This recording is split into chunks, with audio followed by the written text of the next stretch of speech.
Hey you guys, welcome back to another episode of My Favorite Games. I've had a little bit of time to play some games recently, even though I've been working more than I usually would. Christmas season, they really take it out of you, but what can you do? I just grin and bear it, so, um, I got this game in the mail, and I played through it within the first few days that I had it, because it was just very addictive, a lot of fun. It is Shovel Knight on the PlayStation Vita. This is by no means a Vita exclusive. You can get this on just about every console there is.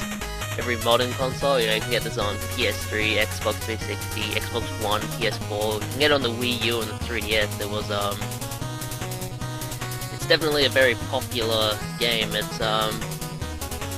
This version that I bought was I don't know if you call it like a limited release or something, but it was released by a website called Fangamer. Usually just sell like gaming apparel and shit like that. But they released an actual physical version of this game on the Vita, and to my knowledge, the only way to get it is on that website. I don't know if they have any more for sale, but if they do, I'll put the link in the description so that people with PlayStation Vita can buy this game and play it. This was never really meant to be seen in like stores or nothing, because you can see here it has no like product barcode. It says not for resale, so yeah, clearly this was just meant to be sold on the website, and unfortunately you can kind of tell because the case and the artwork is kind of ghetto, like the artwork doesn't fit completely, stuff like that, but for what I paid, which was like $30 plus a little bit of shipping, I think it was pretty good for this game. Brand new and wrapper when I got it.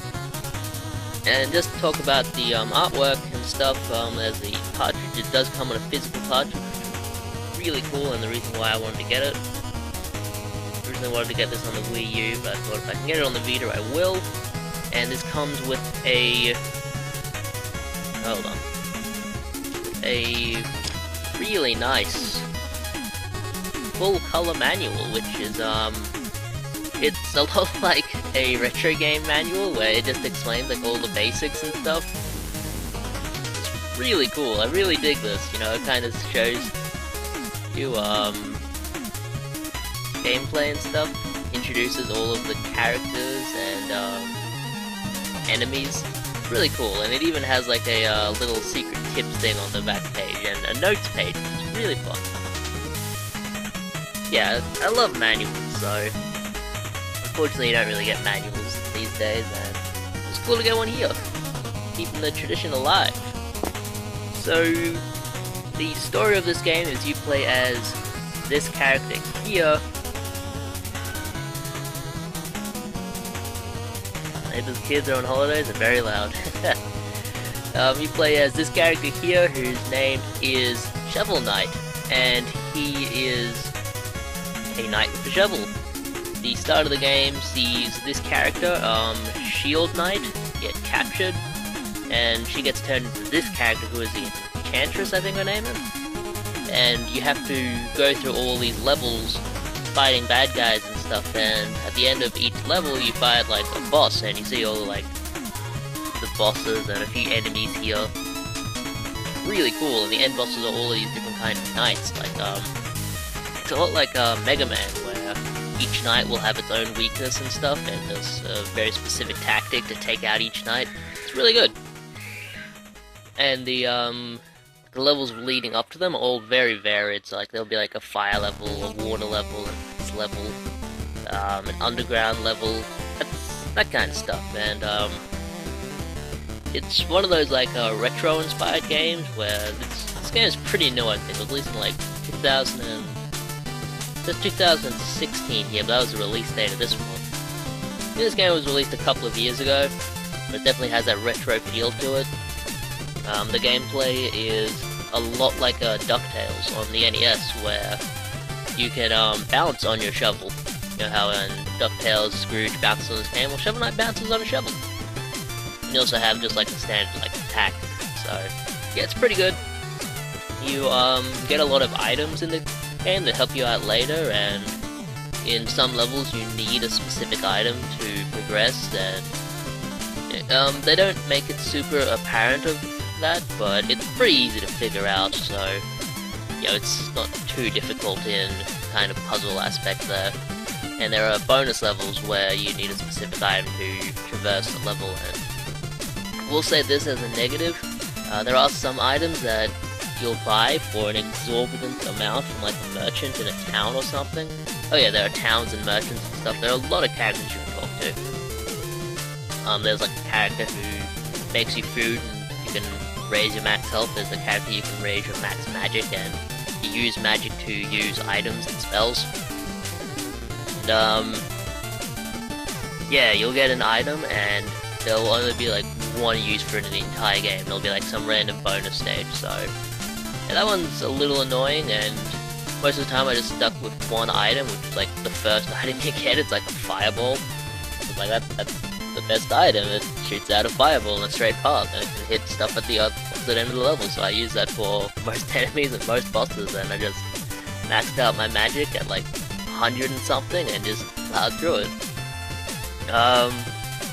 There's a section in the middle where the game is really tough until you find these, until you figure out that you can buy these chalices that you can visit one bonus stage and get filled, and you can fill the chalice with one of three things. The first thing is something that refills your health and magic. The second thing makes you invincible for a short time, and the third things make like treasure absorb into you, which is pretty cool.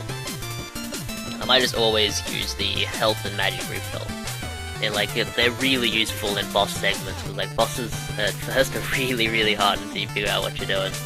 Kind of like Mega Man. You're not going to know exactly what you're doing first off. Bye. And that's my train of thought. Going through levels, you're on this like overworld kind of thing. It doesn't show it here, but you're on this overworld and you can like kind of choose what path you want to go, but like all paths eventually lead to the final boss, so it doesn't really matter, and you have to defeat all of the boss knights before you can attempt to fight the final boss anyway, so you kind of have to go through the entire game. You have to like 100% the game before you finish the game, and it's not like some grueling task. The levels themselves are really difficult, but like it doesn't make itself a secret to find each like level and stuff. Like it's very apparent where each boss is on the stage or on like the map. The music in this is really good. I'll compare it to DuckTales again. DuckTales had really good music. This has really good music too. The story is kind of basic, you know. Throughout most of the game, you're just going through it. It's comparable to a Mega Man game in the story, you know. There's this final boss, but you have to defeat all these other bosses and get abilities in order to fight that final boss. You know, it's basically that. The graphics, you know, they're retro-inspired. They look like an 8-bit game. You're constantly collecting treasure in the game. That's a huge part of the game. Because you have to collect treasure, which acts as currency to buy items, and like I never had the need to go back through a level to recollect treasure, but if you're constantly dying in a level, you're going to be losing treasure. Every time you die, you lose a certain amount of treasure, and if you get back to that area and grab the treasure before you die again, you just recollect that treasure, but if you die before you get back to that area, then the treasure is gone. It's a little bit like Dark Souls in that, with like how you lose your souls and you have a chance to go back and get them. What else is there to this game? I don't know, I think I maybe talked about everything. The ending is pretty nice. I won't spoil it for anyone who hasn't played it, but yeah, it's pretty good.